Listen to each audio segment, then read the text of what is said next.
The purpose of this lab was to observe and record the motion of a real-life object moving like a projectile, analyze its movement in the software tracker, and then create a computational model to simulate the same movement.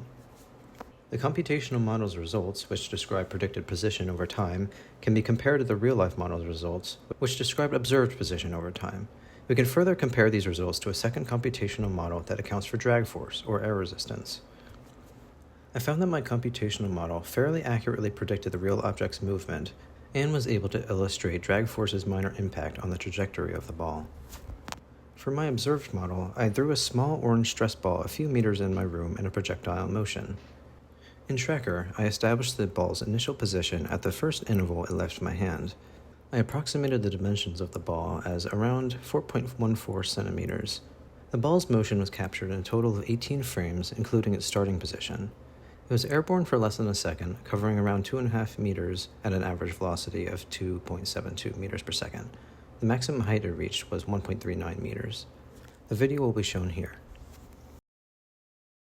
My computational model was created in GlowScript in order to simulate my real-life observation. I used the same dimensions for the ball, the same starting time, the same time interval, the same initial velocity, and the same launch angle. The simulated ball traveled a slightly shorter distance than the observed ball. The arc created by the ball also fell just short of the observed model. I created a variant of my previous computational model to include drag, or the effect of air resistance. The value of drag force incorporates instantaneous velocity and the magnitude of velocity at each interval. So as velocity gets updated throughout the simulation, so does drag force. Drag force also incorporates the drag force proportionality constant that reflects aerodynamic shape and air density. This accounts for things like the fluid density of the air, the drag coefficient of a sphere traveling through the air, and the area of the object face in the direction of travel. In my case, this is 1/2 of the surface area of a sphere with radius r being 1/2 of the approximated diameter of my sphere. In coding the computational model, I first started by defining the properties of the ball and its origin. I then defined drag proportionality constant, after calculating it myself. I then defined drag force and designed it to be updated with each new instantaneous velocity. And finally, I defined the time beginning and time interval and wrote code to update the ball's velocity and position with each added time interval.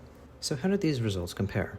The observed and respected results are very closely matched, although my computational model does fall slightly short of the observed model in terms of distance and height.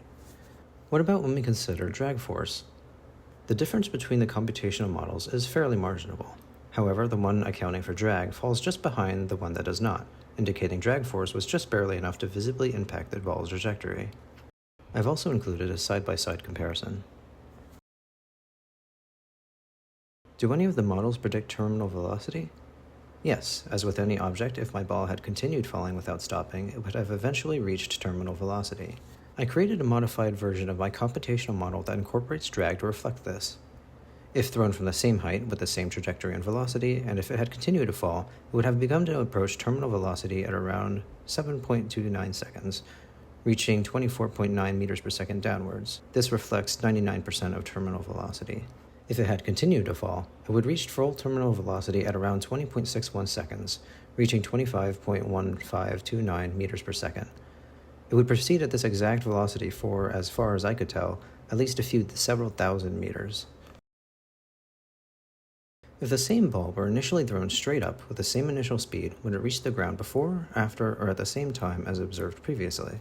If this were the case, the ball would hit the ground after the time I observed in my original experiment. It's easiest for me to think about this from a trigonometry perspective.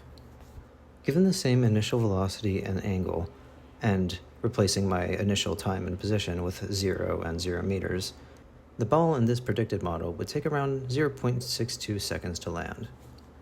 Now, if we arrange the same model so we're instead launching the ball directly up the same velocity, we can see that using trigonometry that all velocities contain the y dimension, which is what we want if we're launching the ball straight up.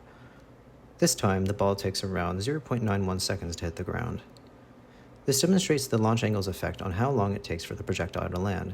You can also imagine the ball if it were launched at an angle just above 0. Common sense tells us that it would definitely land quicker than either of these two examples.